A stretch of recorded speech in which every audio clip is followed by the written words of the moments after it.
आकर बैठे हो और भगवान शिव की पवित्र कथा का लाभ ले रहे हो, ये शिव की ही उदारता है, शंकर की ही करुणा। शिव जी ने पार्वती जी को 3 गहने बताए कि जिस मनुष्य के पास में जो 3 गहने होंगे वो मानव अपनी मंजिल तक पहुंचेगा और सारा सुख प्राप्त कर लेगा।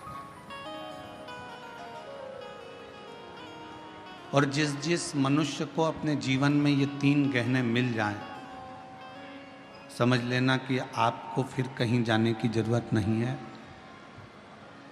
आप अपनी मंजिल तक पहुंच जाओगे और आपको सर्व सुख प्राप्त हो जाएगा। कौन कौन से 3 गहने हैं?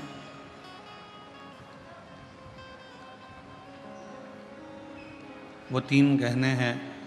पहले नंबर का है विश्वास। जम के बोलो, कौन सा गहना? विश्वास। आवाज नहीं आई, फिर से बोलो, विश्वास। शिव जी ने पार्वती जी को 3 गहने बताए, उसमें से पहले नंबर का गहना है विश्वास। और वो विश्वास किस पर होना चाहिए? एक विश्वास होना चाहिए अपने आप पर कि मैं जो करूँगा वो अच्छा ही करूँगा और मुझे उम्मीद है कि मैं एक ना एक दिन अच्छा कर कर रहूँगा, ये विश्वास।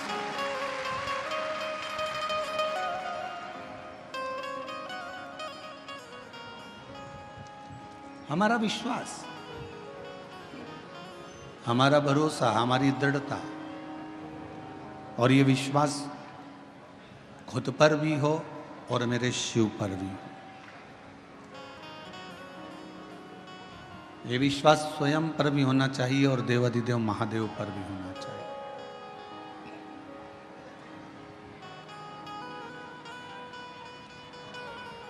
और जब हमारा विश्वास, जब हमारा भरोसा, जब हमारी दृढ़ता बढ़ जाती है,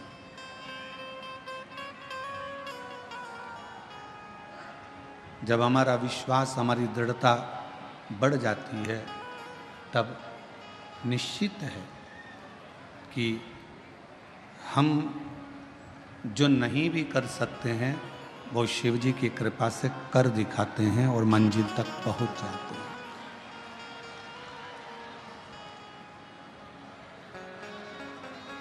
हमारा विश्वास एक हमारे भीतर का गहना है, और ऐसा गहना है विश्वास का कि जो हमें बल प्रदान करता रहता है, हमको सुख प्रदान करता रहता है, और ये हमें एक अलग से एनर्जी देता रहता है। और शंभु शरण मांगू घड़ी रे घड़ी, दुख काटो दया करी निदर्शन आपो। ओ शंभु शरण पड़े मांगो घड़ी रे घड़ी, दुख काटो दया करी निदर्शन आपो। 3 गहनों में पहले नंबर का गहना विश्वास का है। अब शिव जी ने पार्वती से कहा दूसरे नंबर का गहना जो मनुष्य के पास होना चाहिए वो है उसकी मेहनत का गहना। दूसरा गहना है उसकी मेहनत का, उसका परिश्रम, उसकी मेहनत।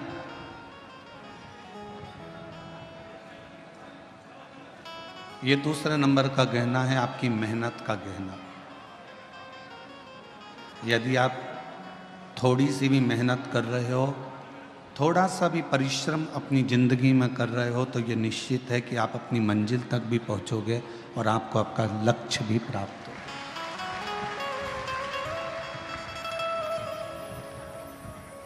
फिर शिव जी ने तीसरे नंबर का गहना बताया। पार्वती जी से कहा, पार्वती तीसरे नंबर का गहना है सब्र। थोड़ा इंतजार, थोड़ी प्रतीक्षा।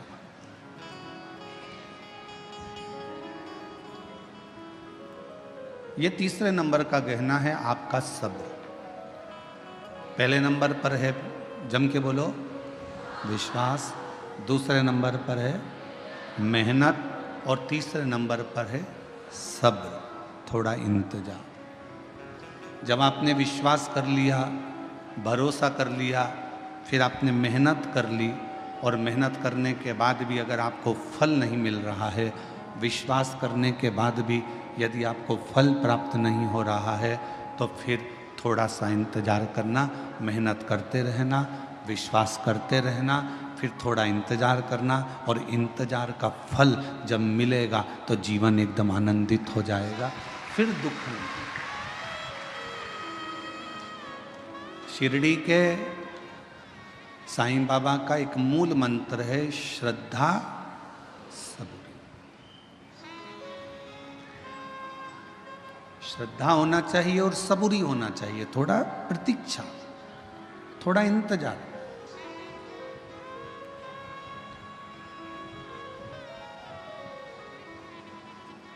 आपने इंतजार ही नहीं करा तो फिर जीवन का कोई आनंद ही नहीं। जो सुख प्रतीक्षा में है वो सुख मिलने में नहीं है। बोलो सही है कि गलत है?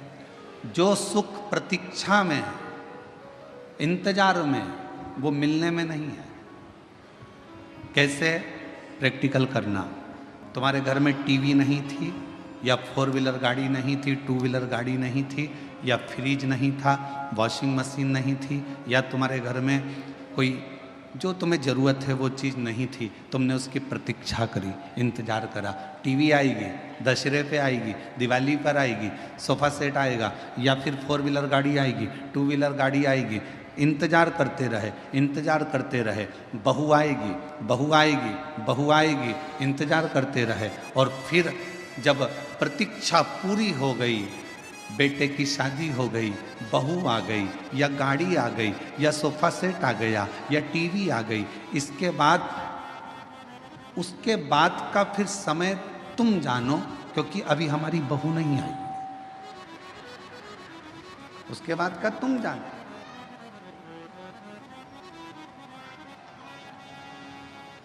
बोलो सही है कि गलत है? प्रतीक्षा थी, थोड़ी इंतजार था, थोड़ा सब्र था, तो थोड़ा आनंद था। प्रतीक्षा में जो सुख है वो सुख मिलने में नहीं। वो एक लाइन आप लोग स्मरण में फिर से लें। तुझसे मिलने के लिए तेरी कसम, तुझसे मिलने के लिए तेरी कसम, एक मुलाकात जरूरी है सनम, एक मुलाकात जरूरी है सनम। प्रतीक्षा कर, इंतजार। और जो सुख इंतजार में है वो मिलने में नहीं है।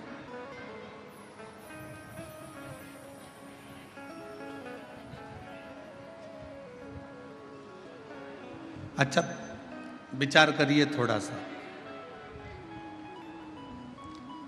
जब तक भगवान नहीं मिल रहा ना, शंकर भगवान,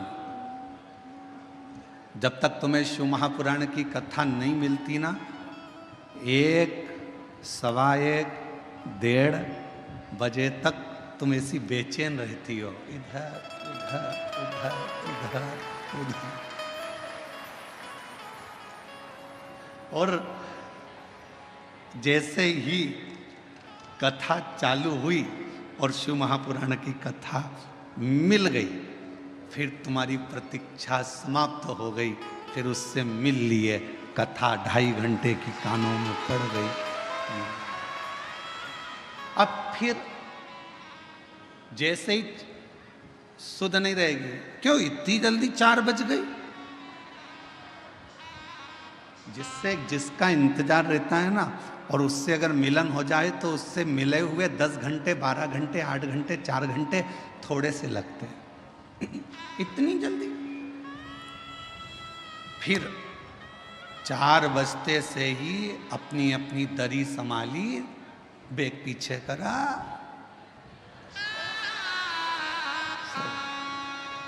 दरी संभाली, बेग पीछे करा। मैं संचेती परिवार में विशाल जी की मम्मी जी से कहूंगा आपसे, एक बार रात्रि के समय पर यहाँ आके दर्शन जरूर करना। ऐसा योग कभी दूसरी बार बीजापुर में नहीं बनने वाला जो दर्शन का योग है। आप आइए। आप शिव जी की परम भक्त हैं, विशाल जी की माता जी शंकर जी की परम भक्त हैं। कई सालों से सोमवार का व्रत चाहे कुछ भी हो गया जिंदगी भर नहीं छोड़ा है, सोमवार का व्रत आज तक कर रहे हैं शिव भक्त। तो मैं निवेदन करूंगा ऐसे शिव भक्तों का आप रात्रि को आकर एक बार जरूर दर्शन करें, बड़ा सुख मिलेगा आपको। 4 बजते से ही बेग पीछे खसकाया और इतनी ऐश और आराम की जिंदगी की। कोई बजू वाला जा रहा हो ना कहीं तो जाते हैं तो मेरी बोतल ले जा, पानी भर लाना।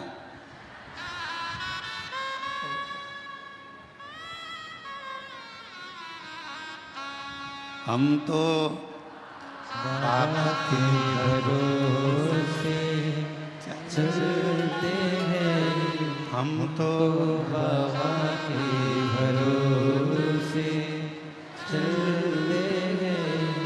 ये दुनिया वाले जलते हैं, ये दुनिया वाले जलते हैं। डमरू वाले के भरोसे चलते हैं, काशी वाले के भरोसे चलते हैं। सीहोर वाले के भरोसे चलते हैं। प्रतीक्षा में जो सुख है वो मिलन में नहीं है। मेरे भोले बाबा से कहते रहना तुम मिलना मती, बस तुम्हारी प्रतीक्षा करती रहूं, तुम्हें याद करती रहूं, तुम्हारा इंतजार करती रहूं, वो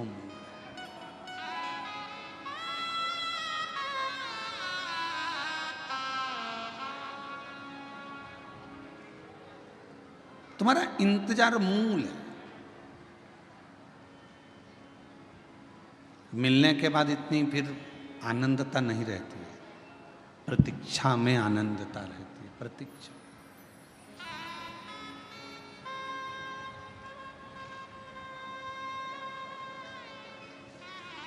तीन गहने मेरे शंकर भगवान ने बताए हैं। पहले नंबर का बोलते जाओ विश्वास, दूसरे नंबर की आपकी मेहनत, तीसरे नंबर पर है सब्र, थोड़ा इंतजार। और स्टेशन पर पहुंचते से ही अगर तुम जैसे ही पहुंचे और वैसे ही धड़धड़ाती हुई ट्रेन तुम्हारे सामने आ जाएगी तो तुम्हें घबराहट हो जाएगी। थोड़ा सा पहुंच गए स्टेशन पर और फिर तुम्हारी ट्रेन 5-10 मिनट इंतजार के बाद अगर आएगी ना तो तुम्हें सुकून मिलेगा कि हाँ अब आ रही है, मैं पहुंच गई हूँ, अब मेरे ट्रेन आएगी, मैं बैठूंगी और अपनी मंजिल तक पहुंच जाऊंगी। इंतजार बहुत जरूरी है और बिना इंतजार के कोई सुख का अनुभव भी नहीं है। एक महिला ने अपने पत्र में लिखा, गुरुजी मुझे 24 साल तक औलाद नहीं हुई। कितने साल? 24। और 24 साल तक जब मुझे औलाद नहीं हुई तो मैं हिम्मत 5 साल के बाद में मैंने हिम्मत हार दी थी कि मेरे घर में औलाद नहीं होगी। फिर भी मेरे घर के लोगों ने मेरा इलाज करवाया, हम दोनों का इलाज चला। 8 साल 10 साल इलाज में निकाल दिए। 10 साल के बाद भी औलाद नहीं हुई, तब पूर्ण तरह से डॉक्टरों ने कह दिया कि तुम कभी माँ नहीं बन सकती और तुम कभी पिता नहीं बन सकते। 10 साल के इलाज के बाद हमने आस छोड़ दी कि हमको बच्चा हो। 15 साल निकल गए, 18 साल निकल गए, शादी के 20 साल निकल गए, 22 साल निकल गए, और 22 साल निकलने के बाद 23 साल जब आया, 23वें साल में हमारे घर के पास में एक किराएदारनी आई और उस किराएदारनी ने कहा कि एक सीहोर वाला महाराज कथा कहता है, आस्था चैनल पर आती है, भाभी आपको औलाद नहीं है, कितने साल हो गए? तो कहा मुझे 23 साल हो गए, औलाद 24वां लग गया, औलाद। तुम एक काम करो कि टीवी के सामने अपना आसन बिछाओ और दोनों पति पत्नी टीवी पर कथा सुनो। और हमने टीवी पर पहली बार कथा 23 साल औलाद नहीं, 24 साल औलाद नहीं, फिर सुनना चालू करी। और कथा सुनने के बाद मन में एक विश्वास जागा। आप कहते हो कि विश्वास पूरा रखना शिव जरूर देगा, तो 24 साल शादी के होने के बाद जब विश्वास जागा तब पशुपति व्रत किया, आराधना करी, सफ़ेद आंकड़े की जड़ को बांधा, शिव जी से बारंबार निवेदन करा, तो भी संतान का सुख नहीं। 24 साल निकलने के बाद हम पड़ोसन जो किराएदारनी आई उसके पास फिर पहुंचे। पत्र देखिए,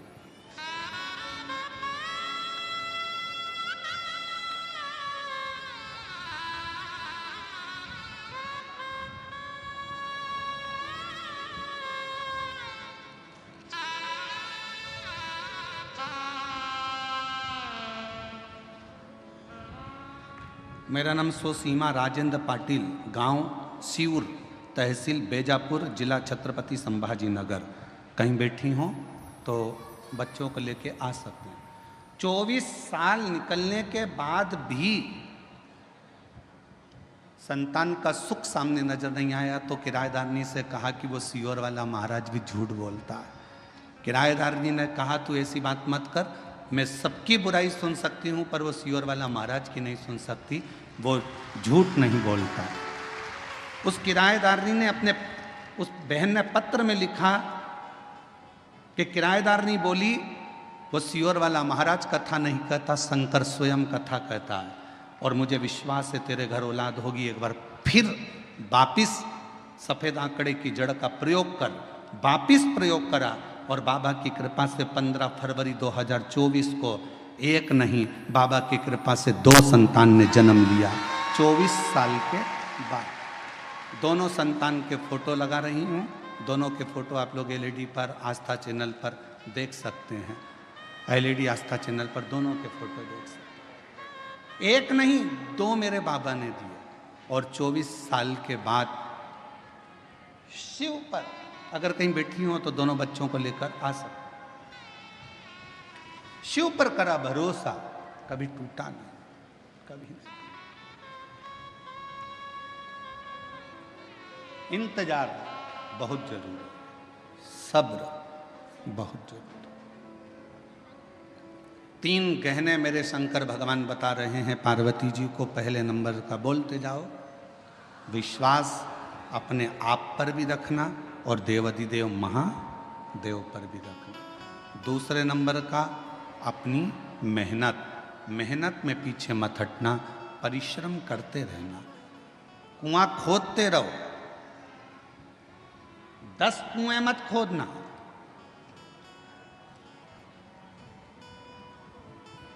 एक गुरुजी ने 2 चेलों से कहा जाओ मेरे लिए पानी लेकर आओ। दोनों चेले गए। एक चेले ने यहाँ पर कुआं खोदा, पानी नहीं निकला, वहाँ पर कुआं खोदा, पानी नहीं निकला, वहाँ पर कुआं खोदा, पानी नहीं निकला। एक चेला एक ही जगह पर कुआं खोदता रहा, खोदता रहा, खोदता रहा, खोदता रहा, आखिरी में वो पानी वहाँ मिल गया।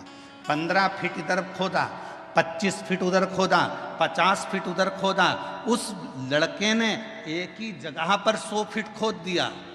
वो 15 और 20 और 50 फीट खोदता रहा और इसने पूरा गहराई तक खोद दिया तो पानी मिल गया। एक ही को भजते रहो, शिव को इतना भजना, इतना विश्वास करना, इतनी मेहनत करना कि मेरा शंकर भगवान कई लोगों की आदत होती है, अभी मैंने पार्लर की दुकान खोली, नहीं चली, कपड़े की दुकान खोली, नहीं चली, मोबाइल की दुकान खोली, नहीं चली, प्लास्टिक के सामान की दुकान खोली, नहीं चली, खाद बीज की दुकान खोली, नहीं चली। क्यों? क्योंकि हमने 10 जगह पर दिमाग दौड़ाया। उसकी चल रही थी, उसको देख के अपन ने खोल ली। काका जी के लड़के की चल रही थी, उसको देखकर अपन ने खोल ली। ताऊ जी के लड़के की चल रही थी, उसको देख के अपन ने खोल ली। 10 तरह की बुद्धि चलाई, दिमाग चलाया और 10 दुकान खोलकर चल देख लिया। आखिरी में पत्नी पति की पत्रिका लेकर पहुंच गई बाबाओं के पास में, बताओ ना मेरे पति का कोई योग अच्छा नहीं बैठ रहा, जो भी दुकान खोलता है उसमें घाटा पड़ जाता है। अब कह दिया कि तेरे यहाँ पितृदोष है, वास्तु दोष है, ये दोष है, पर यह नहीं बताया कि खुद के अंदर दोष है। अगर एक ही दुकान में मेहनत कर लेता तो जो पहले नंबर की खोली थी वही आगे निकल जाती। हम अपने भीतर का दोष तो देख नहीं रहे, अपनी मेहनत को तो हम देख नहीं रहे।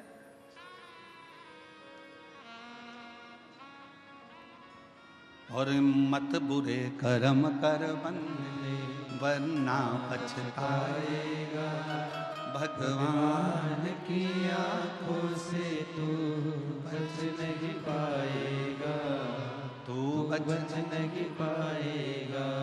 एक जगह पर अपने विश्वास को अडिग रखो, मेहनत को अडिग रखो, थोड़ा समय लगेगा। 3 गहनों में सबसे बड़ा गहना है सब्र का गहना। थोड़ा इंतजार करना सीखो, आज नहीं तो कल। समय थोड़ा लग रहा है पर फल जरूर मिलेगा, प्राप्त मिलेगा।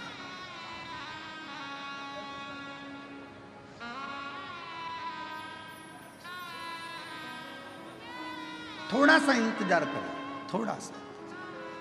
और शंभु शरणे पड़ी मांगो घड़ी रे घड़ी, दुख काटो दया करी दर्शन आपको। समय लग सकता है। एक बहन ने एक और पत्र लिखा था,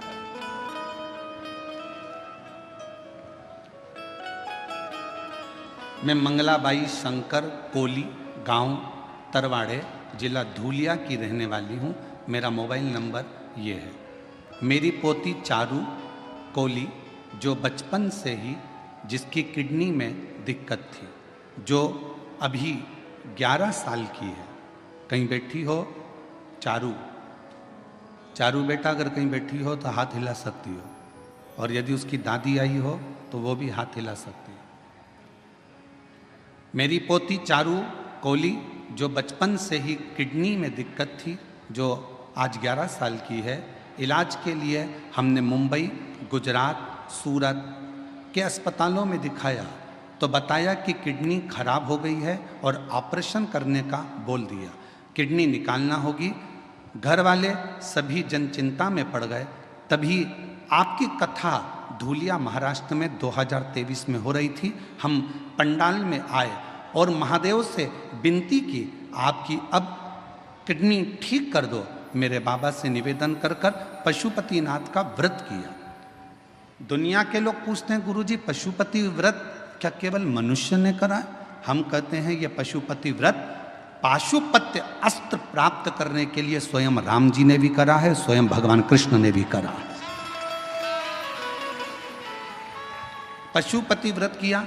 महादेव को पशुपति व्रत करके महादेव को जल चढ़ाते और वो जल अपनी पोती को लाकर दे देते, बेलपत्र लाकर चारू को देते। तभी हमारे फैमिली के डॉक्टर को फाइल दिखाया तो डॉक्टर बोले कि किडनी में प्रॉब्लम तो है। तब भी मन नहीं माना। हम उसको अहमदाबाद के नरियाद में दवा खाने दिखाने को चले गए। तब उन्होंने भी कहा कि किडनी खराब हो गई है, इसको बदलना पड़ेगा। अब करें तो करें क्या? कथा भी सुनी पंडाल में तो भी नहीं मन आया। तो हम लोग 2025 में फिर हम लोग सीहोर पहुंच गए और वहाँ से हमने रुद्राक्ष ले लिया। जनवरी में रुद्राक्ष लेकर बच्ची को उसका जल देना प्रारंभ करा। दूसरी बार हम नडियाद फिर गए और किडनी के डॉक्टर को दिखाया तो डॉक्टर ने कह दिया कि इसकी किडनी ठीक हो गई है, अब इसको कोई दवाई की जरूरत नहीं है, किडनी ने काम करना प्रारंभ कर दिया है। पत्र को आप लोग पढ़ सकते हो। किडनी ठीक हो गई है बाबा, मैं बाबा को नमन करने के लिए आई हूँ, अब कोई दवाई की जरूरत नहीं है। अगर बच्ची बैठी हो और उसकी दादी बैठी हो तो बच्ची को लेकर आ सकती है। 11 साल की चुरू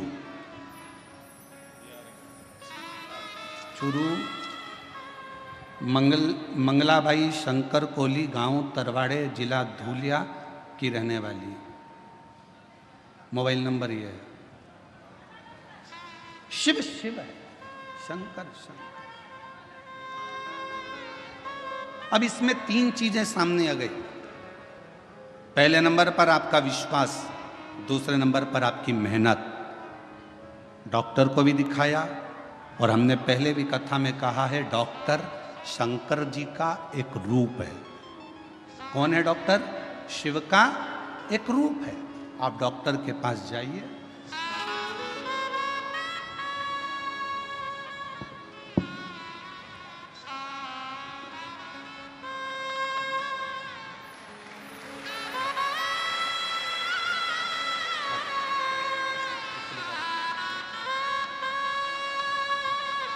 बैठो बैठो बैठो। शंभु शंभु शंभु शंभु शंभु नमन करो बाबा, जल्दी जल्दी प्रणाम करो।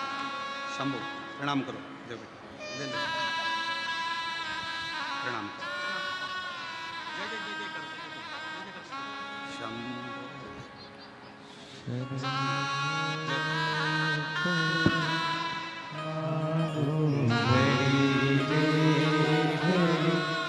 दुख काटो। 24 साल के बाद बच्चे हुए हैं, जोरदार ताली बजाकर स्वागत करिए।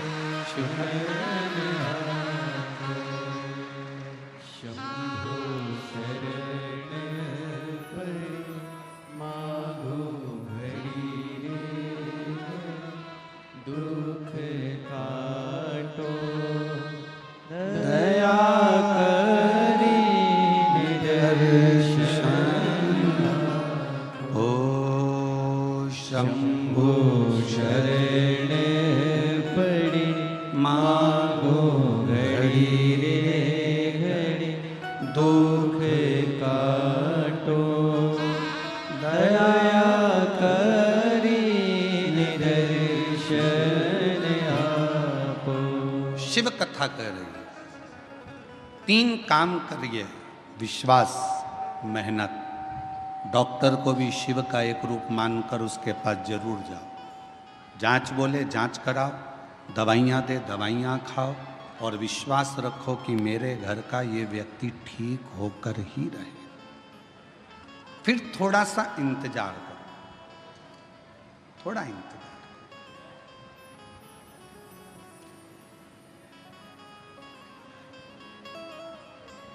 गलत जगह पर मत चले जाना। जब व्यक्ति दुखी होता है, तकलीफ में आता है, कष्ट में आता है, तो फिर वो 2-4 जगह दूसरी जगह भी जाता फिरता है। फिर कोई ने कह दिया ऐसा कर लो, फिर कोई ने कह दिया वैसा। ना ना ना, सारी समस्या का हल श्री शिवाय बोल बम का नारा है। फिर नहीं भटक।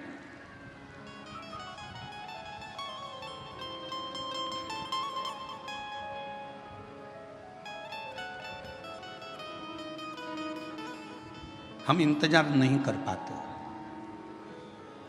आज के व्यक्ति के जीवन में सबसे बड़ी उलझन केवल एक ही है कि वो इंतजार करना नहीं जानता। वो इंतजार करना नहीं जानता। बहू ने कुछ बोला, सास से इंतजार नहीं हुआ, पलट कर जवाब दिया। सास ने कुछ बोला, बहू ने तुरंत पलट कर जवाब दिया। बाप ने कुछ बोला, बेटे ने पलट कर जवाब दिया। बेटे ने कुछ बोला, बाप ने पलट कर जवाब दिया। भाई ने कुछ बोला, भाई ने पलट कर जवाब दिया। आज के जमाने में लोग थोड़ा सा इंतजार नहीं करते।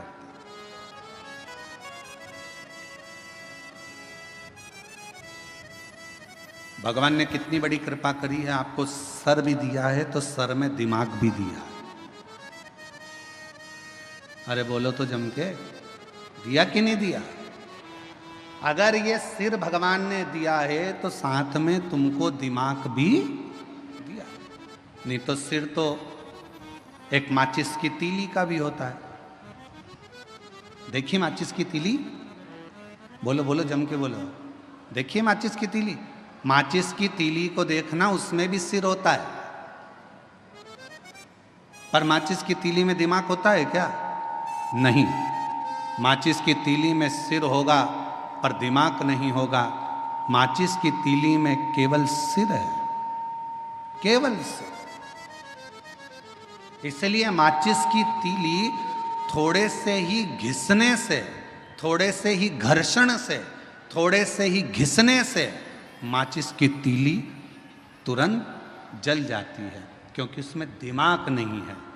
जिसमें दिमाग होता है वो किसी के कहने पर, अपशब्द कहने पर एकदम गुस्सा नहीं करता। जिसके अंदर दिमाग है वो तुरंत क्रोध नहीं करेगा, और जिसमें दिमाग नहीं है वो माचिस की तीली की तरह तुरंत क्रोध करेगा, तुरंत। थोड़ा सा किसी ने कहा और क्रोध आ गया, थोड़ा सा किसी ने बोला और गुस्सा आ गया। समझ लो कोई तुम्हें घिस रहा है, माचिस की तीली हो तुम, तुम्हारे में अंदर केवल सिर तो है तुम्हारा पर दिमाग नहीं है। किसी ने तुम्हें घिसा, अपशब्द बोला, ताने दिए, आड़ा टेढ़ा बोला, माचिस की तीली तो बारिश में गीली भी हो जाती, तो उसको 2-4 बार तो घिसना ही पड़ता है। तो किसी ने तुम्हें घिसा, किसी ने ताना दिया, गाली दी, अपशब्द कहा, बुराई करी, तुम्हें घिसता गया और तुम्हें एकदम गुस्सा आ गया। समझ लेना कि तुम मनुष्य नहीं हो, तुम केवल एक माचिस की तीली हो। मनुष्य होते तो किसी के घिसने पर तुम्हें क्रोध नहीं आता, तुम्हें अपशब्द नहीं निकलते, तुम्हें गाली नहीं देते, तुम आड़ा टेढ़ा नहीं बोलते, क्योंकि तुम माचिस की तीली नहीं, तुम मानव की देह लेकर पैदा हुए, मनुष्य की देह, मानव हो तुम। कोई बोल भी दिया आड़ा टेढ़ा, कोई कह भी दिया अपशब्द, कोई बोल भी दिया, ताने भी दे दिया, किसी ने आड़ा टेढ़ा भी कह दिया, अपशब्द भी कह दिया, कोई बात नहीं। समय का थोड़ा सा इंतजार करो, थोड़ा सा।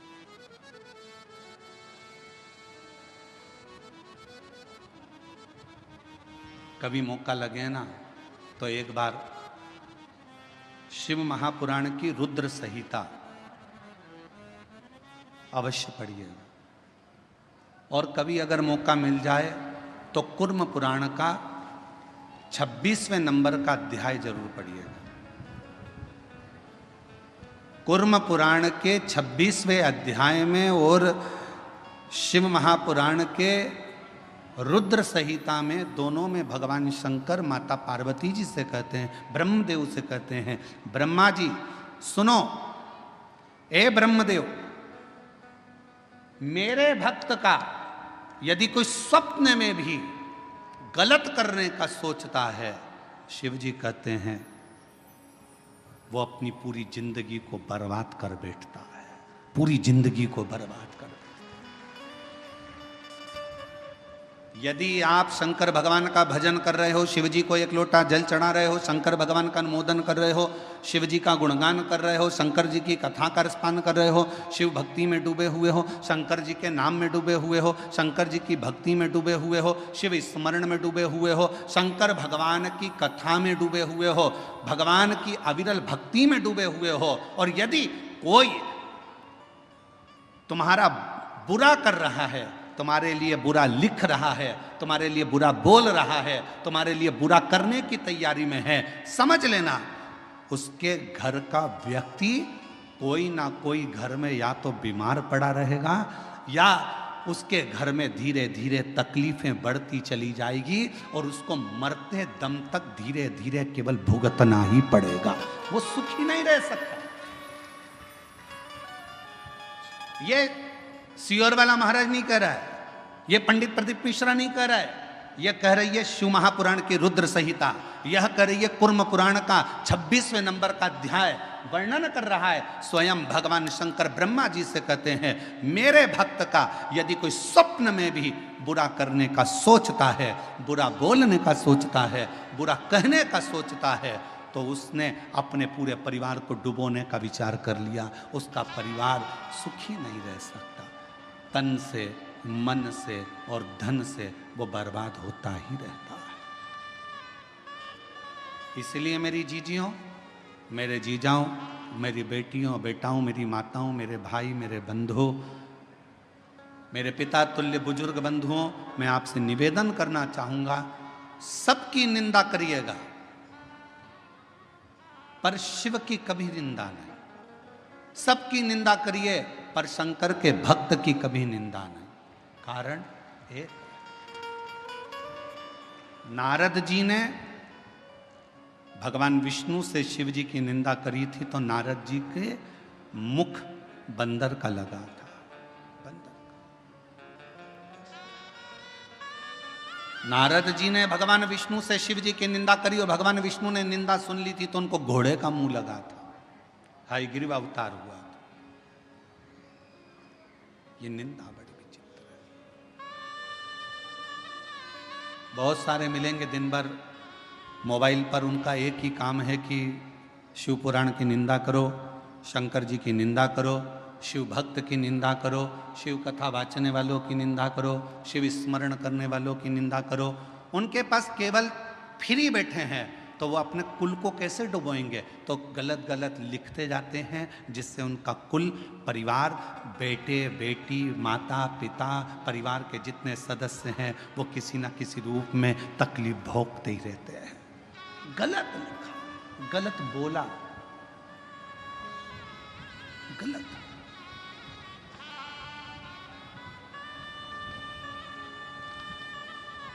अच्छा एक बात पूछें आपसे, सब उत्तर देना। कोई व्यक्ति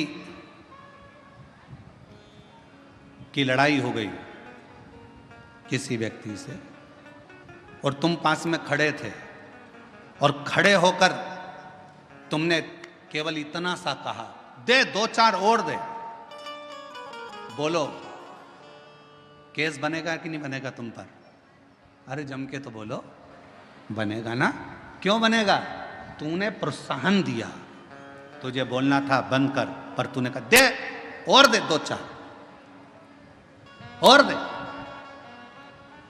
तुमने उसको प्रोत्साहन दिया कि मार, इसलिए मारने वाले से ज्यादा ज्यादा केस, ज्यादा ज्यादा धाराएं, जिसने प्रोत्साहन दिया दे दो चार, उस पर ज्यादा धाराएं लगती हैं, उसको ज्यादा परेशान किया जाता है, उस पर ज्यादा केस चलता है। उसी तरह मोबाइल पर किसी ने कुछ लिख दिया, तुमने उसमें कमेंट्स कर दिया, तुमने उसमें उसका साथ दे दिया और वो बड़े मुस्कुराकर तुम उसका साथ दे रहे हो। याद रखना, उसके यहाँ देर है अंधेर नहीं है, एक ना एक दिन ऐसा दंड देगा कि तुम्हें भोगना पड़ेगा।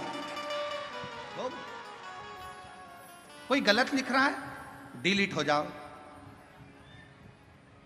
ब्लैक लिस्ट में डालो, खत्म। फुल एंजॉय की जिंदगी जियो। हम शिव के शिव हमारे, हमें क्या करना? आग लगे बस्ती में अपन रहो मस्ती में। कोई तुमको ज्यादा ताना दे, कितनी बंठन के निकलती है, तो दूसरे दिन कांजीवरम की साड़ी लाओ बनारसी और बेहतरीन पहन के निकलो। और आग लगे तो अच्छी बात, अपन तो और ठाट से रहो। कई लोगों की आदत रहती है, किसी को कोई कमेंट्स कर देता है तो वो बिल्कुल हल्की साड़ी पहने, हल्के तरीके से रहे बेचारा कि भैया आप कमजोर रहो, लोग ताने दे रहे हैं, लोग अपशब्द कर रहे हैं। आग लगे बस्ती में अपन रहो मस्ती में, ताना देने वाला देता रहेगा।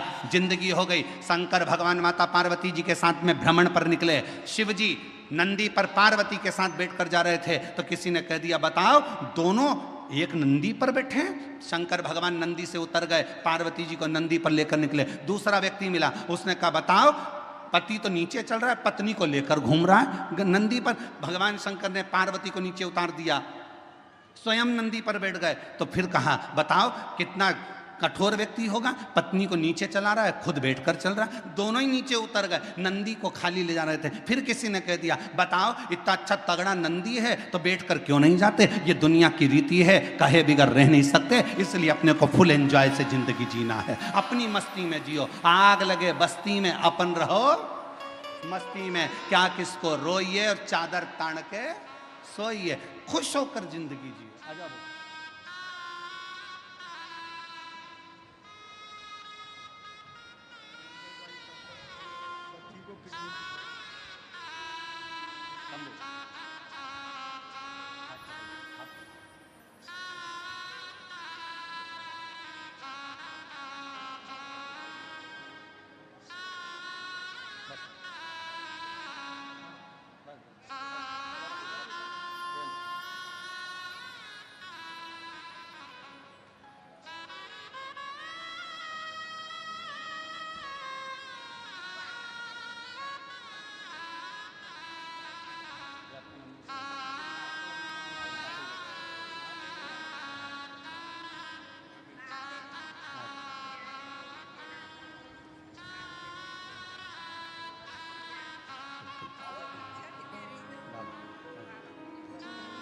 यही बच्ची है जिसकी किडनी बचपन से ही बेकार थी।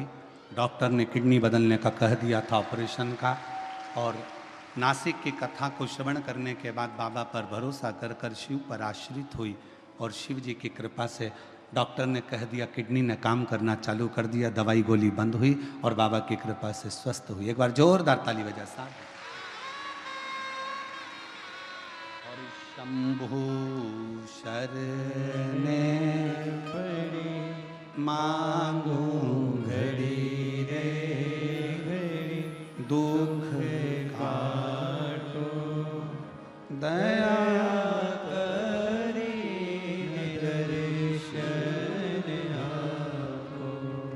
ओ शंभो शरण पड़ी मांगू घड़ी रे घड़ी दुख काटो दया करी दर्शन आपो। भगवान शिव की कथा कह रही है, थोड़ा इंतजार रखिए, थोड़ा सब्र कह दो, बोल नहीं। और फिर निवेदन करूं इस बैजापुर की बेलपत्र शिव महापुराण की कथा से। 33 कोटि देवताओं में और देवियों में सबसे ज्यादा यदि किसी को सुनने को मिला है तो मां पार्वती और देवादिदेव महादेव को सुनने को मिला है।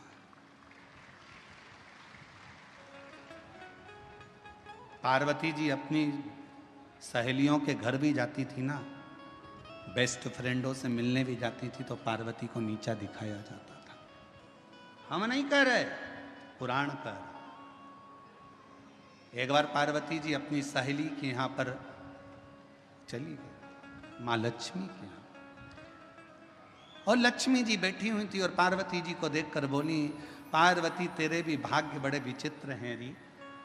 पति भी मिला तो अड़भंगा मिला, नग्न वेशधारी, जटाजूड़ बांधने वाला, भस्म रमाने वाला।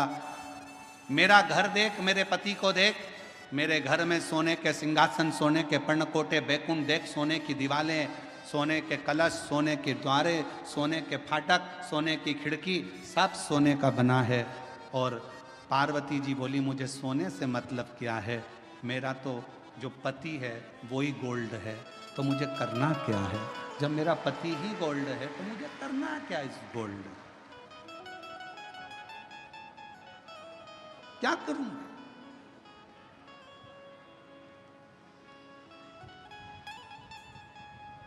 मेरा तो पति ही गोल्ड।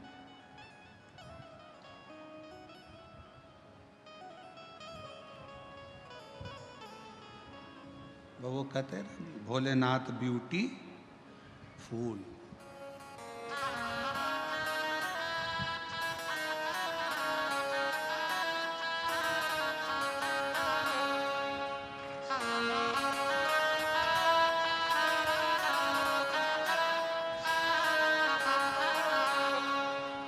सिर पे गंगाधारी,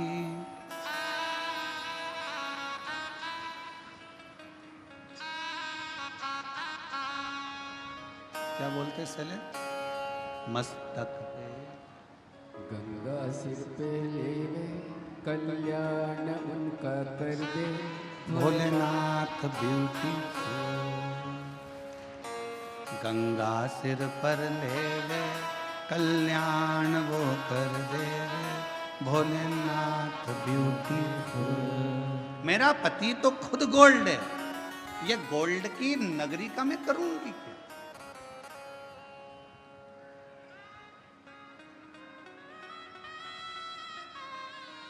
पति की निंदा करी, पार्वती जी से सहन नहीं हुआ, पार्वती जी चली। शिव जी के पास पहुंची तो भगवान शंकर तो समाधि में लीन थे, पार्वती जी एकदम धमक के शिव जी के पास तेजी में बैठ गई। पत्नी के हाथ के बर्तन मांजते मांजते गिरने लगे, बर्तन की आवाज तेज आने लगे तो पति को समझ लेना चाहिए कि जरूर कोई बात है, कोई बात जरूर है, आवाज आ रही है। पार्वती जी धम्म से बैठी, शिव जी समझ गए कोई बात जरूर है। क्या हुआ है? पार्वती जी से पूछूंगा तो अभी विवाद छिड़ जाएगा, तो बोले ना बोले कुछ नहीं, थोड़े से उधर खसक गए। जैसे ही खसके तो पार्वती जी और उधर खसक गए। शिव जी ने सोचा बात कुछ ज्यादा ही बड़ी है, तो शिव जी और उधर खसके तो पार्वती जी और खसक गए। अब शिव जी तो कुछ बोल नहीं रहे थे, जब इतनी सारी लीला हो गई, झाड़ू को बार बार झड़ा रही है, कपड़ा झड़ा रही है, कहीं कमरे में पति लेटा हुआ था, खूब चद्दर को झटक रही है, जानकार करके हरकत कर रही, तो फिर पति को पूछना तो चाहिए ना। पति पूछे नहीं तो पत्नी का गुस्सा और बढ़ते चले जाता, और फिर धीरे धीरे वो गुस्सा कहां पर जाता है? बच्चों पर। अपना बैग सही जगह पे रख, हट यहां से, उठा। और तुम्हारे पिताजी की नौकरनी लगी हो कि टिफिन यहां पटक दिया, बैग वहां पटक दिया, जूते यहां पटक दिया, उठाओ अपने अपने जूते, नहीं उठाना, जा रख। इतने में वो सो रहा था, धीरे से चद्दर में से झांक के देखा,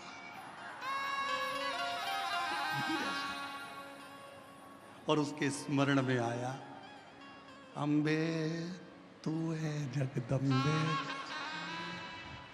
जय वो बेजापुर वाली, हम सब उतारे तेरी। उसके समझ में आ गया आज जरूर कोई बात है, इसके मन में कोई प्रश्न है और बहुत जोरदार। तो पार्वती जी से शिव जी ने पूछा नहीं, पार्वती जी नजदीक में आई, तब शंकर भगवान ने देखा कि ज्यादा बात बढ़े उससे अच्छा पूछ लेता हूँ। शिव जी ने पूछा, पार्वती क्या हुआ? तुम तो अपनी बेस्ट फ्रेंड के यहाँ गई थी और तुम तो कह रही थी मेरी फ्रेंड बड़ी अच्छी, मेरी फ्रेंड बड़ी अच्छी, क्या हुआ? पार्वती जी बोली, मेरे को एक सोने का महल बनवा दो नाथ। शिव जी मन में सोचे, मेरे को पहले ही मालूम था, ये मुझे मालूम, क्या करेगी महल का? उसमें रहूंगी। अच्छा, शिव जी ने कहा ठीक है, कोई बात नहीं, तेरे मन की बात है, अभी बनवा देता हूं। विश्वकर्मा जी को बुलाया। पार्वती जी बोली, अब विश्वकर्मा जी आ गए ना, अब मैं समझ लूंगी। बस पति एक बार पत्नी को सुनार की दुकान पर ले जाए, फिर बेचारा पति कुछ नहीं बोल पाता, जो बोलती है पत्नी बोलती है। वो बेचारा कुर्सी पर बैठा रहता है। सुनार भी ऐसा होता है, चाय मंगवाएगा, साहब को चाय पिलाओ, क्योंकि पैसा वही देगा, साहब को चाय पिलाओ, चाय पिला। पत्नी को सामने बिठाएगा, हाँ जी बताओ, ये 4 अंगूठियां हैं, ये हाफ सेट है, 1 तोले में ये भी आ सकता है, 1.5 तोले में ये आ सकता है, 2 तोले में ये आ जाएगा। इतने में पत्नी ने जो गले में पहन के देखा, पति से बोली कैसी लग रही हूं? पति बोले बहुत बढ़िया।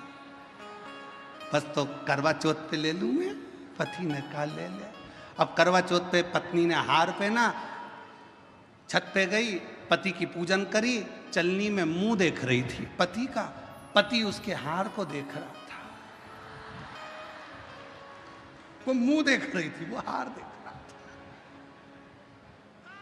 और पति ने चंद्रदेव को प्रणाम कर कर कहा, रे गजब कर दिया, 2 लाख का करवा चौथ हो गया।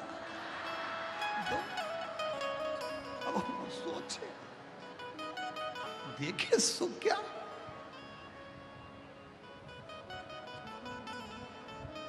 और जैसे ही पत्नी ने सिर पे पल्लू लेके फिर पति के, अरे बोलो तो, पति के,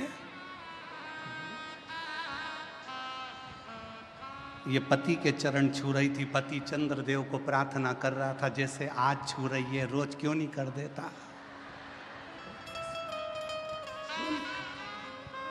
ऐसी कृपा। अब शिव जी ने कहा, मैं बुलवा देता हूं, ना विश्वकर्मा जी को बोला, विश्वकर्मा जी आओ जरा। जैसे विश्वकर्मा जी आए, कह दिया पार्वती जी ने, अब मैं बता देती हूँ कैसा। और बनवा दे रे भोला सोने की एक नगरिया, बनवा दे रे भोला सोने की एक, सोने के पर्ण कोटे जिसमें सोने की अटरिया, सोने के पर्ण कोटे जिसमें सोने की अटरिया बनवादे। हमारे बीच में माननीय रेल मंत्री जी के अंदर से श्री राव साहब जी पधारे हैं। एक बार जोरदार ताली बजाकर स्वागत वंदन,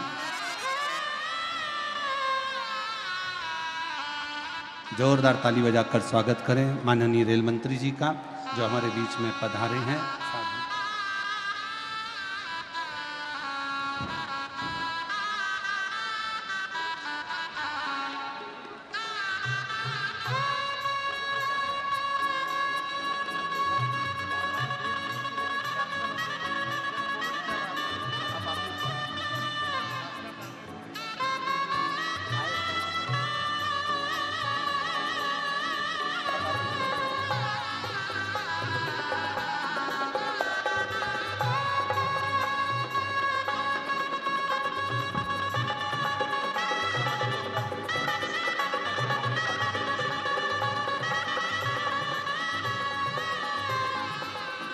केंद्रीय रेल मंत्री हमारे बीच में यहाँ पधारे हैं। एक बार जोरदार ताली बजाकर उनका स्वागत वंदन साधुता राव साहब जी का, जो इस पवित्र पुनीत अवसर पर आपका आगमन हुआ और शिव महापुराण की पवित्र पावन कथा का लाभ आप और हमको यहाँ प्राप्त हुआ।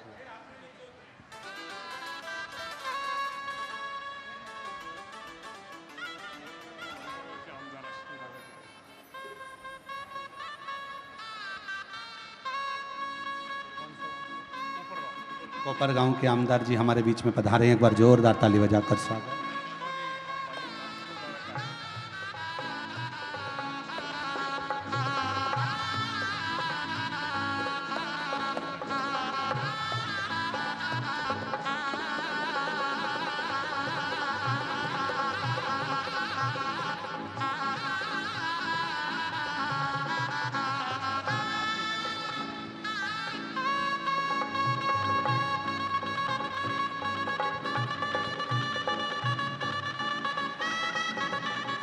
बनवादिर भोला सोने की एक अटरिया, बनवादे रे भोला सोने की एक अटरिया, सोने की एक अटरिया, बनवादे रे भोले सोने की एक अटरिया, बनवादे रे भोले सोने की। एक बार माननीय रेल मंत्री जी के लिए और सांसद महोदय के लिए जोरदार ताली बजाकर स्वागत वंदन अभिनंदन। आप इस पवित्र पावन अवसर पर शिव महापुराण की कथा के इस पवित्र अवसर पर पधारे, उसके लिए साधुता शिव कृपा। बनवादे रे भोला सोने की एक नगरिया, बनवादे रे भोला सोने की एक अटरिया, सोने की एक नगरिया, सोने की एक नगरिया, बनवादे रे भोला सोने की एक नगरिया, बनवादे रे भोले सोने की एक नगरिया। सोने के पर्णकोट सुहावे सोने की हो कुटिया, सोने के पर्णकोट सुहावे सोने की झोपड़िया, सोने के पर्णकोट सुहावे सोने की हो कुटिया, सोने के पर्णकोट सुहावे सोने की हो कुटिया, बनवा दे रे भोला सोने की एक नगरिया, बनवा दे रे भोले सोने की एक नगरिया। शिव जी से प्रार्थना करी, विश्वकर्मा जी का आगमन हुआ और विश्वकर्मा बाबा ने पार्वती जी जैसा जैसा बोली, भगवान विश्वकर्मा जी ने वैसी वैसी नगरी बसा दी। अब नगरी तो बस गई, उद्घाटन की बारी आ गई। सबको निमंत्रण भेजे तो पार्वती जी ने सबसे पहला निमंत्रण भगवान विष्णु के यहाँ लक्ष्मी जी को भेजा। अपशब्द उन्हीं ने कहे थे, ताना उन्हीं ने दिया था, आड़ा टेढ़ा उन्हीं ने कहा था, अपशब्द उन्हीं ने कहे थे, इसलिए उनको वहां पर उनको पत्र भेजना जरूरी था।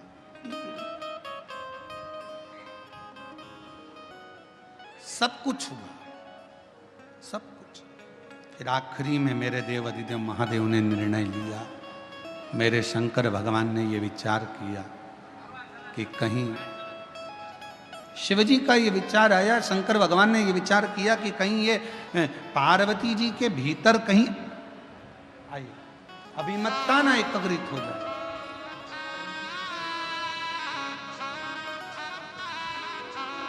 माननीय सांसद महोदय श्री चंद्रकांत जी खेरे जी हमारे बीच पधारे हैं। एक बार जोरदार ताली बजाकर उनका स्वागत वंदन अभिनंदन। बनवा दे रे भोले सोने की एक नगरिया, ओ सोने की एक नगरिया, सोने की एक नगरिया, बनवा दे रे भोला सोने की एक नगरिया, बनवा दे रे भोले सोने की एक नगरिया, सोने की एक नगरिया,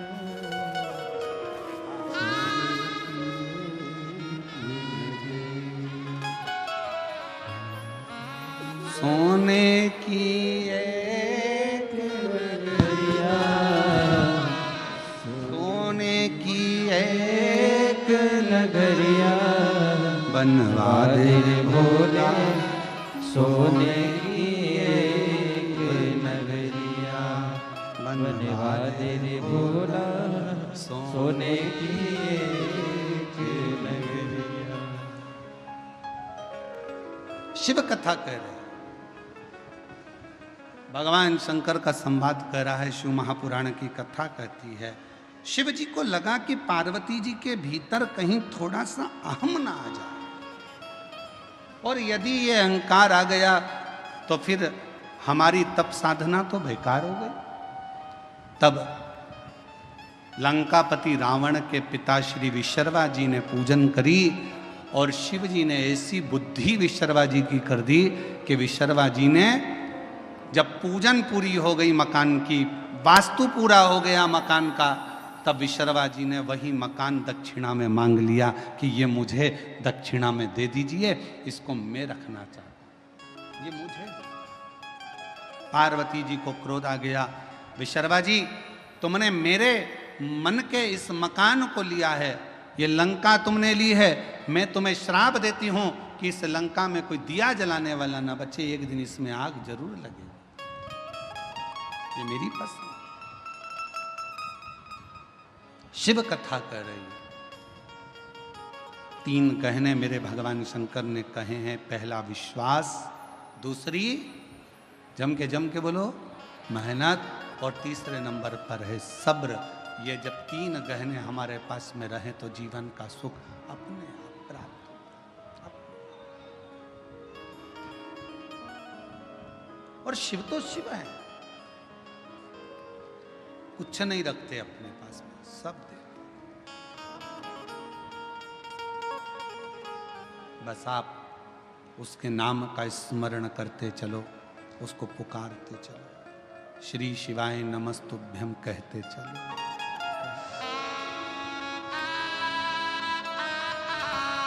अगर अपनी किस्मत का ताला खोलना है तो भगवान शिव का स्मरण करते थे।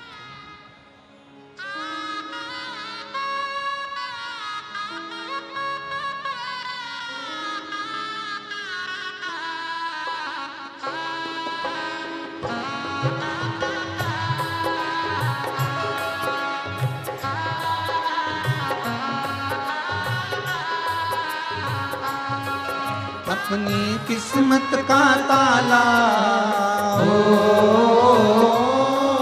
अपनी किस्मत का ताला हो, अपनी किस्मत का ताला तुम खोलते चलो। श्री शिवाय नमस्तुभ्यं तुम बोलते चलो। श्री शिवाय नमस्तुभ्यं तुम बोलते चलो। श्री शिवाय नमस्तुभ्यं तुम बोलते चलो। श्री शिवाय नमस्तुभ्यं तुम बोलते चलो। अपनी किस्मत का ताला हो, अपनी किस्मत का ताला हो, अपनी किस्मत का ताला तुम खोलते चलो। श्री शिवाय नमस्तुभ्यं तुम बोलते चलो। श्री शिवाय नमस्तुभ्यं तुम बोलते चलो। राधे राधे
समझाना बड़ा मुश्किल है। आखिर वो दर्द दिल है। आखिर वो दर्द दिल है। समझाना बड़ा मुश्किल है। समझाना बड़ा मुश्किल है। आखिर वो दर्द दिल है। आखिर वो दर्द दिल है। सच्चा दरबार लगा है ये भोले की महफिल है। सच्चा दरबार लगा है ये भोले की महफिल है। सच्चा दरबार लगा है ये भोले की महफिल है। सच्चा दरबार लगा है ये भोले की महफिल है। नैनों को भोले बाबा का हो, नैनों को डमरू वाले का हो, नैनों को भोले बाबा का दीदार चाहिए। वो काशी रहने वाला भोलानाथ चाहिए, वो काशी रहने वाला भोलानाथ चाहिए। अपनी किस्मत का ताला हो, अपनी किस्मत का ताला तुम खोलते चलो। श्री शिवाय नमस्तुभ्यं तुम बोलते चलो, श्री शिवाय नमस्तुभ्यं तुम बोलते चलो।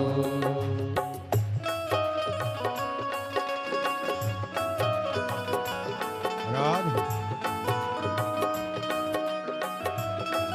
हरि बोल।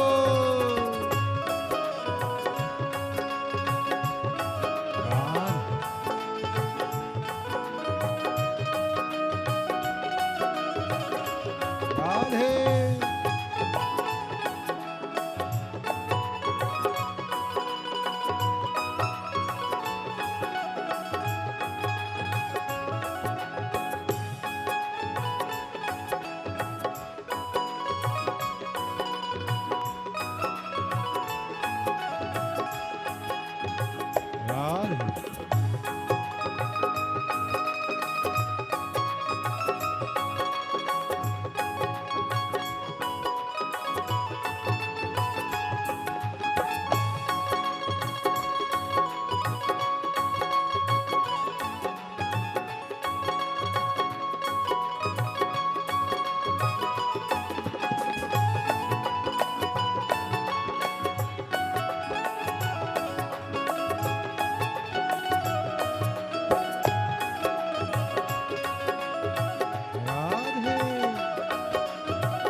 राधे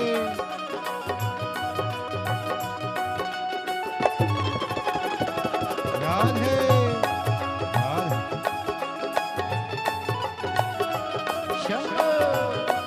हरि बोल।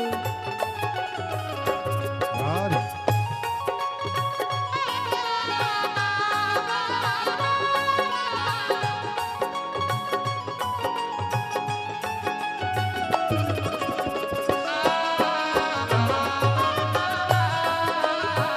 राधे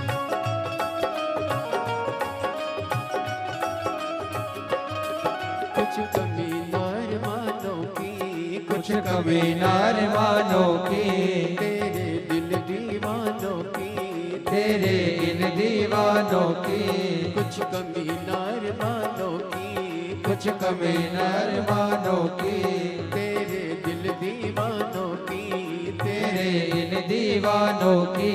मुझको मदहोश बनाए कटार तेरे नैनों की, मुझको मदहोश बनाए करतार तेरे नैनों की, ओ मुझको मदहोश बनाए कटार तेरे नैनों की, मुझको मदहोश बनाए करतार तेरे नैनों की।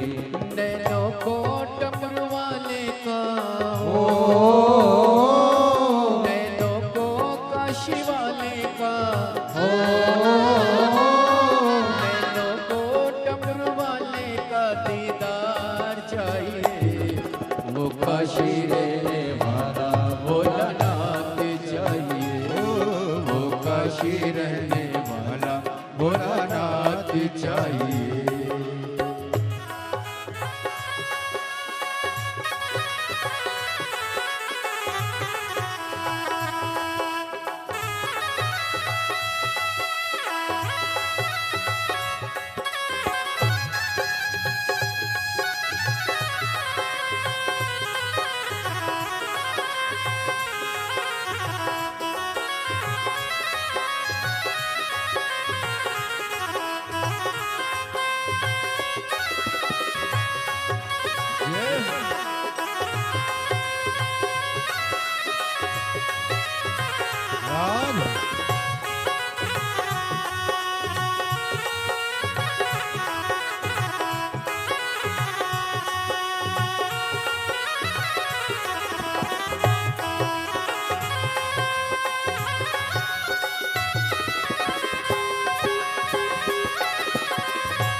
राधे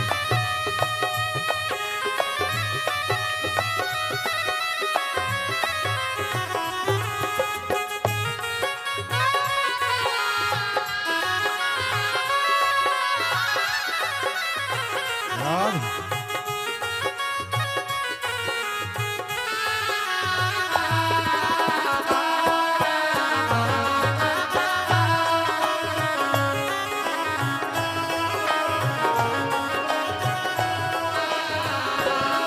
समझाना बड़ा मुश्किल है, समझाना बड़ा मुश्किल है, आखिर वो दर्द दिल है, आखिर वो दर्द दिल है।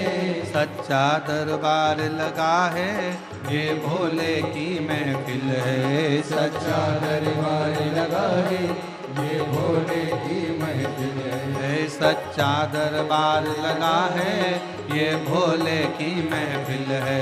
सच्चा दरबार लगा है, ये भोले की महफिल है। नैनों को डमरू वाले का हो, नैनों को काशी वाले का हो, नैनों को डमरू वाले का दीदार चाहिए। वो काशी रहने वाला भोलानाथ चाहिए, वो काशी रहने वाला भोलानाथ चाहिए। अपनी किस्मत का ताला हो, अपनी किस्मत का ताला हो,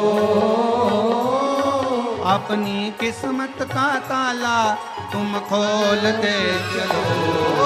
श्री शिवाय नमस्तुभ्यं बोलते चलो, श्री शिवाय नमस्तुभ्यं बोलते चलो, श्री शिवाय नमस्तुभ्यं बोलते चलो, श्री शिवाय नमस्तुभ्यं बोलते चलो, श्री शिवाय नमस्तुभ्यं बोलते चलो, श्री शिवाय नमस्तुभ्यं बोलते। हार हार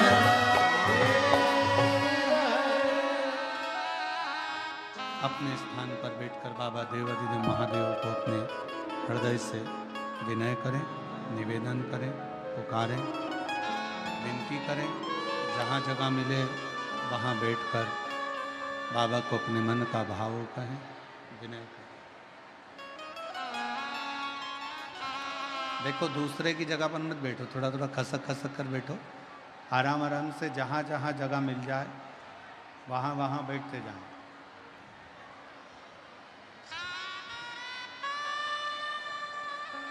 दोनों हाथ उठाकर एक बार प्रेम से हर हर भाव से सभी लोग कहेंगे, दिल से विनय करेंगे, निवेदन करेंगे, प्रार्थना करेंगे।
भोले बाबा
बाबा देवाधिदेव महादेव भगवान शिव, ओगरदानी, तरकालदर्शी, कैलाशी, विनाशी भगवान शंकर की पवित्र कथा कह रही है, शिव महापुराण की कथा वर्णन कर रही है। पार्वती जी के भीतर कुछ थोड़ा सा भी अहम एकाग्रित ना हो जाए, इसलिए शिव जी ने अपनी सोने की नगरी लंकापति रावण के पिता को दे दी। कथा के दूसरे दिन एक बात कही थी कि दुनिया की सबसे बड़ी बीमारी है आपका अहंकार।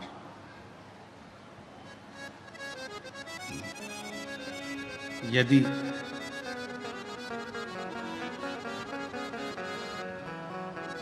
भीतर का थोड़ा सा भी अहंकार अगर समाप्त हो जाता है तो परमात्मा के मिलने में देरी नहीं। बेलपत्र शिव महापुराण की कथा यही कहती है। एक बड़ा सुंदर सा चरित्र शिव महापुराण के अंतर्गत आता है।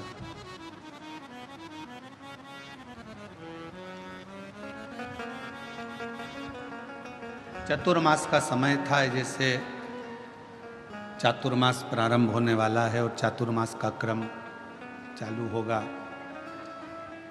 जो संत होते हैं, साधु होते हैं, तपस्वी होते हैं, साधक, उपासक, व्रती होते हैं, वो एक ही जगह पर अपने 4 महीना चातुर्मास का भजन, कीर्तन, स्मरण, जप, तप, साधना करते हैं।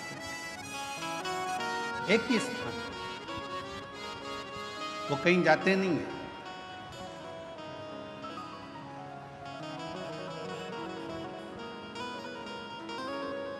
किसी ने एक बात पूछी कि गुरुजी, व्रत क्या केवल मनुष्य ही करता है?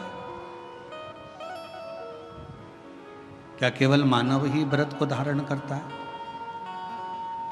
शिव महापुराण की कथा कहती है, भगवान शंकर का चरित्र कहता, शिव तत्व कहता है, भगवान शंकर की पवित्र कथा कहती है, शिव महापुराण कहती है कि शिव जी का एक नाम पशुपति नाथ है।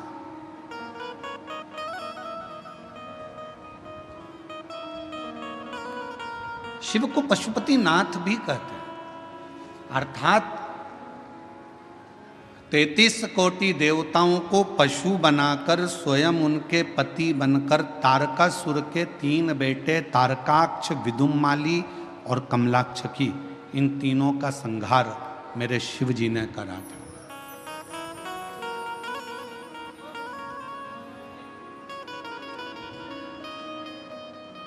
एक बार माता पार्वती जी ने शिव जी से यह प्रश्न किया है। माँ पार्वती जी ने भगवान शंकर से कहा कि व्रत का फल क्या केवल मनुष्य के ही खाते में, तपस्वियों के खाते में? जो साधक हैं, साधना करने वाले हैं, तपस्वी हैं, संत हैं, साधु हैं, सन्यासी हैं, क्या केवल इन्हीं के खाते में केवल व्रत का फल है? भगवान शंकर ने उत्तर दिया, नहीं पार्वती सुनो, 33 कोटि देवता में केवल एक, शिव जी कहते हैं केवल एक मुझे लोग पशुओं का देव भी कहते हैं, पशुपति नाथ भी कहते हैं। उसका फल मैं तुम्हें बता रहा हूं। पार्वती, शिवरात्रि, प्रदोष, सोमवार की अष्टमी, श्रावण, भादो, कुंवार, कार्तिक, चातुर्मास, ये जितने भी बड़े बड़े व्रत साधन जो आते हैं, इन साधनों में मनुष्य तो व्रत करता ही है, संत, साधु, सन्यासी, तपस्वी तो साधना करते ही हैं, पर साथ में मान लो कोई श्वान है, कुत्ता है, कोई जीव है, कोई जंतु है, और मालूम पड़े कि आज शिवरात्रि का दिन है या प्रदोष का दिन है या सोमवार का दिन है, और वो सुबह से उसको कुछ भी खाने को नहीं मिला, भूखा है, प्यासा है,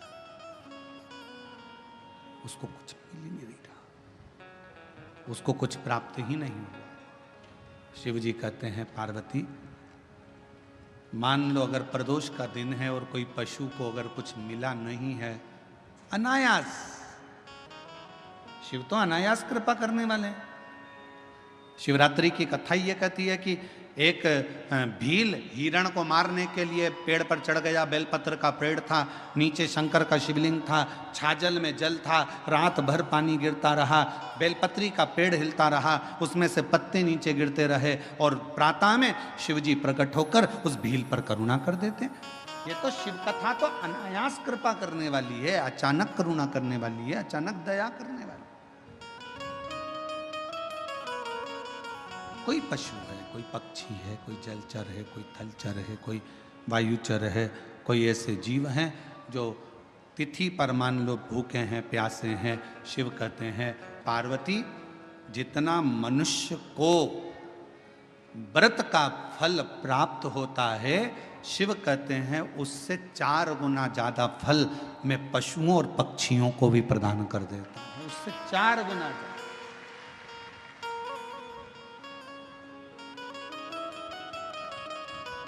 उसको पशुपति नाथ कहते हैं। चतुर्मास का समय था, एक संत शिव के अड़भंगे भक्त थे,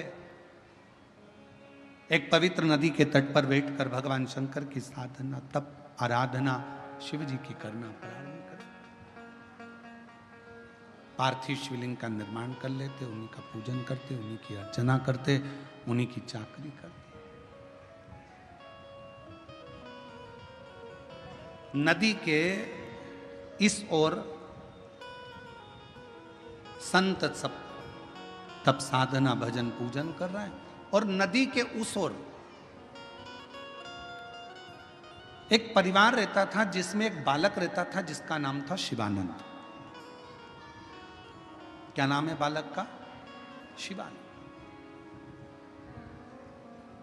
और शिवानंद बालक रोज माँ जब कपड़े धोने के लिए आती, वस्त्र धोने के लिए आती, नदी पर कोई स्नान करने के लिए आती, तो शिवानंद बालक सामने घाट पर बैठे हुए संत को तप करते हुए देखता, पार्थिव पूजन करते हुए देखता, तो उसके मन में भाव जागृत हो गया कि एक बार मैं संत का दर्शन कर।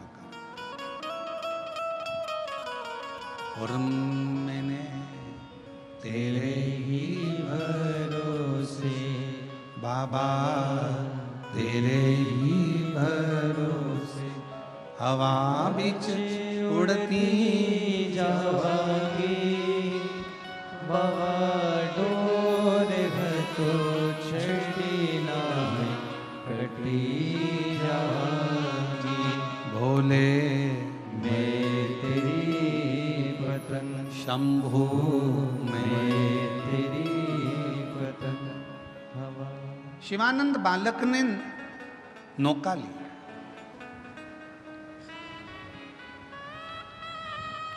मैया को आज घाट पर ही छोड़ा, और मैया को घाट पर छोड़कर शिवानंद बालक नाव को लेकर घाट के उस पार, शिवानंद बालक नाव लेकर घाट के उस पार पहुंच गया। संत बैठे थे, शिव की आराधना कर रहे थे, शंकर का तप कर रहे थे, साधना में लगे थे, शिव की भक्ति कर रहे थे। देखा बहुत देर तक बैठा रहा,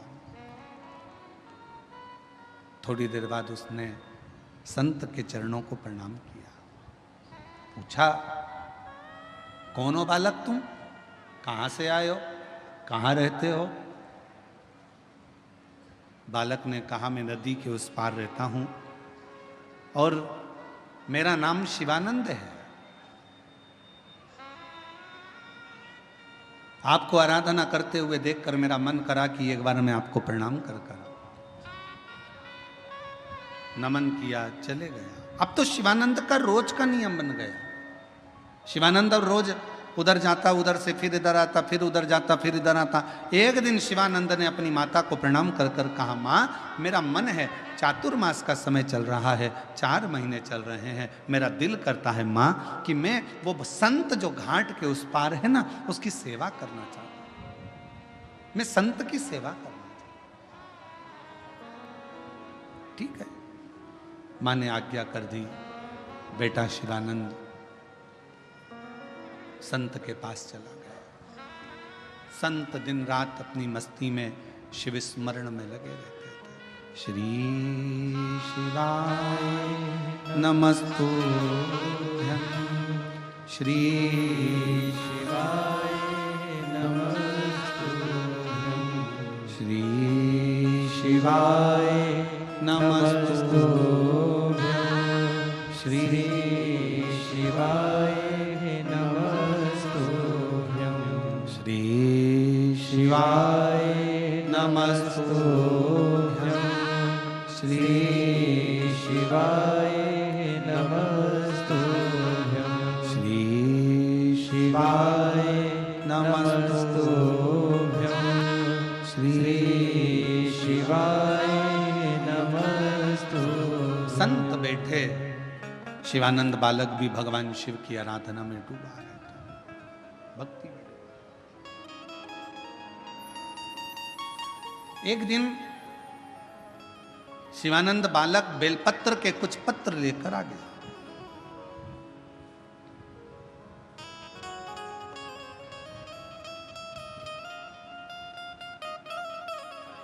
गुरुजी का हृदय थोड़ा सा दुखा।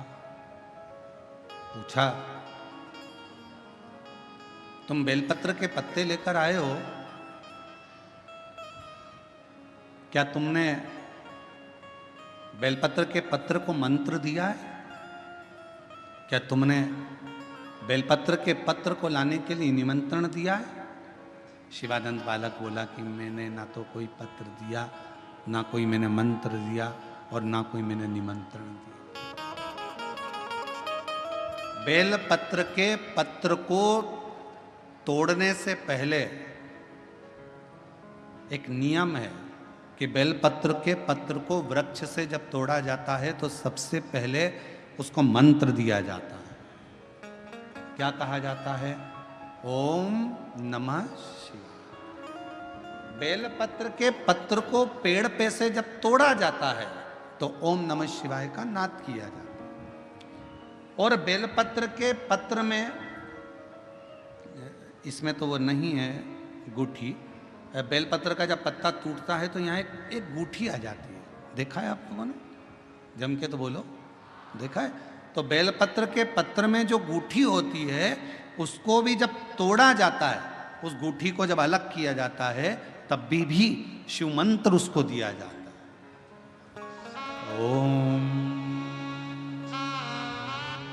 नमः शिवाय, ओम नमः शिवाय, ओम नमः शिवाय। वृक्ष पे से पत्ते को तोड़ा तो मंत्र दिया, गूठी को तोड़ा तो मंत्र दिया, और बेलपत्र के पत्ते को जब तोड़ा जाता है, मंत्र पत्ते को तोड़ने से पहले मंत्र प्रदान किया जाता है, और जब तोड़ा जाता है तो कहा जाता है, हे माँ पार्वती, हे माँ गोरा, चलो तुम्हें शिवजी ने बुलाया है मेरे कल्याण के लिए। माँ, आपको शंकर जी ने याद किया है, मेरे ऊपर बहुत दुख है माँ, कल्याण करिए, चलिए मेरे दुख को समाप्त करो, निमंत्रण दो।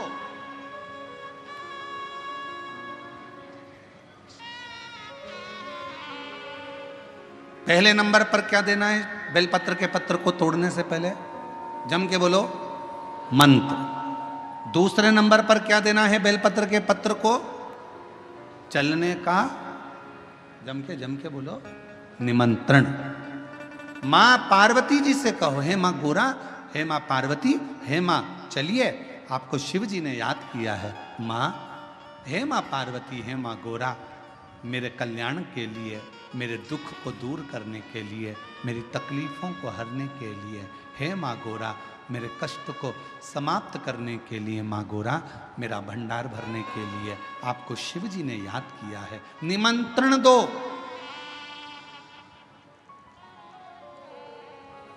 लेकर आए, फिर गूठी तोड़ी, फिर मंत्र दिया, ओम नमः शिवाय, नमः शिवाय, नमः शिवाय। अब गुरुजी ने पूछा कि तुमने मंत्र दिया? नहीं। तुमने निमंत्रण दिया? नहीं। तो फिर तुम्हें क्या हक है कि बेलपत्र का पत्र तोड़ो? शिव महापुराण की कथा तो कितनी बड़ी बात कहती है, बेल पत्र के पत्र को सीधे पेड़ में से तोड़ कर लेकर आना चाहिए। बेल पत्र की डंडी, कई माताओं की, कई भाइयों की आदत होती, बड़ी सी डंडी होती है, उसको वहां से काट लिया, तोड़ लिया, पूरी की पूरी डंडी तोड़ कर लिया है, फिर घर पर आकर उसमें से पत्तियां तोड़ ली, जो डंडी थी उसको पटक दिया। ना ना ना, ये गलत है, ये गलत है। वृक्ष से पत्तों को निमंत्रण देकर फिर तोड़ा जाता, और फिर लेकर आकर डूठी तोड़ते समय भी शिव मंत्र को दिया जाता। कुछ नियम है बेलपत्र के भी, उसको धारण करना चाहिए। कुछ जैसे डॉक्टर की गोली खाने के भी नियम होते हैं। डॉक्टर साहब लिखते हैं कि सुबह ये गोली लेना, शाम को ये लेना, ये भोजन के पहले लेना, ये भोजन के बाद लेना, और सुनो इसको गर्म दूध से ले लेना, इसको पानी से ले लेना। अब मालूम पड़े तुमने सोचा कि मैं एक काम करती हूँ, कहाँ मेरा टाइम बर्बाद करूँगी, सुबह लो, शाम को लो, दोपहर में लो, तो तुमने सारी गोली एक साथ खा गई। और फिर डॉक्टर के पास गई, डॉक्टर साहब मेरे को तो आराम ही नहीं लग रहा, मैंने 3 बार 15 दिन से गोली खा रही हूँ, 10 दिन से गोली खा रही हूँ। डॉक्टर साहब ने पूछा गोली खा रही हो तो क्या तुमने नियम धारण करा? हाँ। क्या क्या नियम धारण करा? सुबह की गोली सुबह खाई, भूखे पेट की भूखे पेट खाई, भोजन के बाद की भोजन के बाद खाई? नहीं नहीं नहीं, मेरे पास समय नहीं रहता, इसलिए सारी की सारी एक साथ खा गई। डॉक्टर ने कहा इसीलिए तो दवाई असर नहीं कर रही है। दवाई खाने का भी तरीका होता है। आवाज सेट नहीं है भाई। दवाई खाने का भी तरीका होता है। दवाई को खाने का भी एक तरीका है। उस दवाई को खाओगे, आनंद पाओगे, स्वस्थ हो जाओगे, रोग मुक्त हो जाएगा। तो दवाई के खाने का भी तरीका है। उसी तरह गुरु कह रहे हैं, संत ने कहा कि तुमने गलती करी, तुमने करी। पहले मंत्र दो, फिर से बोलो, पहले मंत्र, फिर निमंत्रण, फिर डूठी तोड़ते समय फिर मंत्र, फिर ओम नमः शिवाय, ओम नमः शिवाय, ओम नमः शिवाय। फिर मंत्र के बाद निमंत्रण दो। माँ पा, हे माँ गौरा, साथ में बोलो, हे माँ गौरा, हे माँ पार्वती, चलिए आपको देव अधिदेव महादेव बुला रहे हैं। मेरे दुख को काटने के लिए, कष्ट को मिटाने के लिए, तकलीफों को मिटाने के लिए माँ आपको शिव ने याद किया है। पत्र लेकर फिर शिव के पास चले। लाखों के दुखड़े जो तू हर गया डमरू वाले, मेरे दुखड़ों को देख कर क्यों डर गया डमरू वाले। चलो माँ, क्या तुमने निमंत्रण दिया? नहीं। क्या तुमने मंत्र दिया? नहीं। तब संत को क्रोध आया। संत ने कहा, बेटा ऐ शिवानंद, ऐसे कभी बेलपत्र को लेकर मत आना, ऐसे कभी बेलपत्र को लेकर मत आना, ऐसे कभी बेलपत्र। ठीक है प्रभु, गलती हो गई, क्षमा करिएगा। आप जब कृपा करेंगे, जब दया करेंगे, जब मेरा बाबा करुणा करेगा, दया करेगा, तब मैं फिर पुनः बेलपत्र को लेकर फिर पुनः।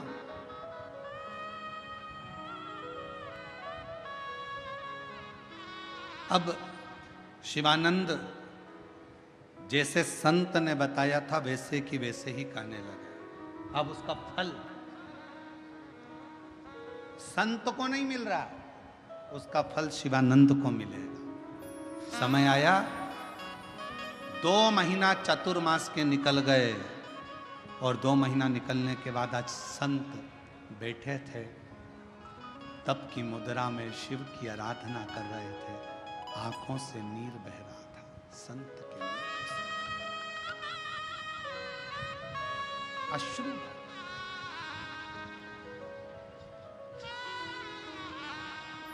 शिवानंद ने पूछा, गुरुदेव आपकी आंखों से आंसू बह रहा है, नेत्रों से नीर बह रहा है?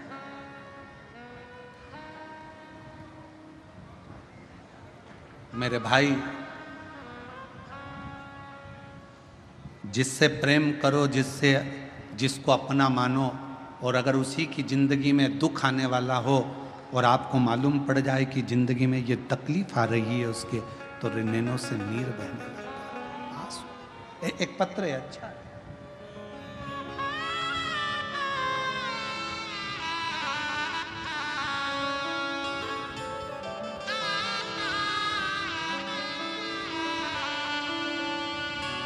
मेरा नाम स्व कल्याणी, ऋषिकेश, अनर्थ है, लाड़गांव रोड, बेजापुर से हूँ। कहीं बैठी हो तो एक बेलपत्र लेने के लिए आ सकती हूँ। मेरा नाम स्व कल्याणी, ऋषिकेश, अनर्थ है, लाड़गांव रोड, बेजापुर से हूँ। मैं 12 वर्षों से चक्कर आना, बेहोश हो जाना, सिर दर्द होना और फिट की बीमारी से परेशान थी। 12 साल से मुझे फिट की बीमारी थी, मिर्गी की बीमारी थी, सिर दर्द होता था, बेहोश हो जाती थी, चक्कर आता था। 12 साल से ये तकलीफ भोग रही थी। 3 बार सीटी स्कैन करवाया, लेकिन उसमें भी कुछ हल निकल कर नहीं आया। एक दिन मेरी माँ ने आपकी शिव कथा सुनकर मुझे भी 1 लोटे जल महादेव पर चढ़ाने का कहा। अब मैं 2 साल से बाबा को जल चढ़ा रही हूँ, 2 साल से शिवजी पे चढ़ी हुई बेलपत्र खा रही हूँ, बाबा की पंडाल में कथा सुनती हूँ,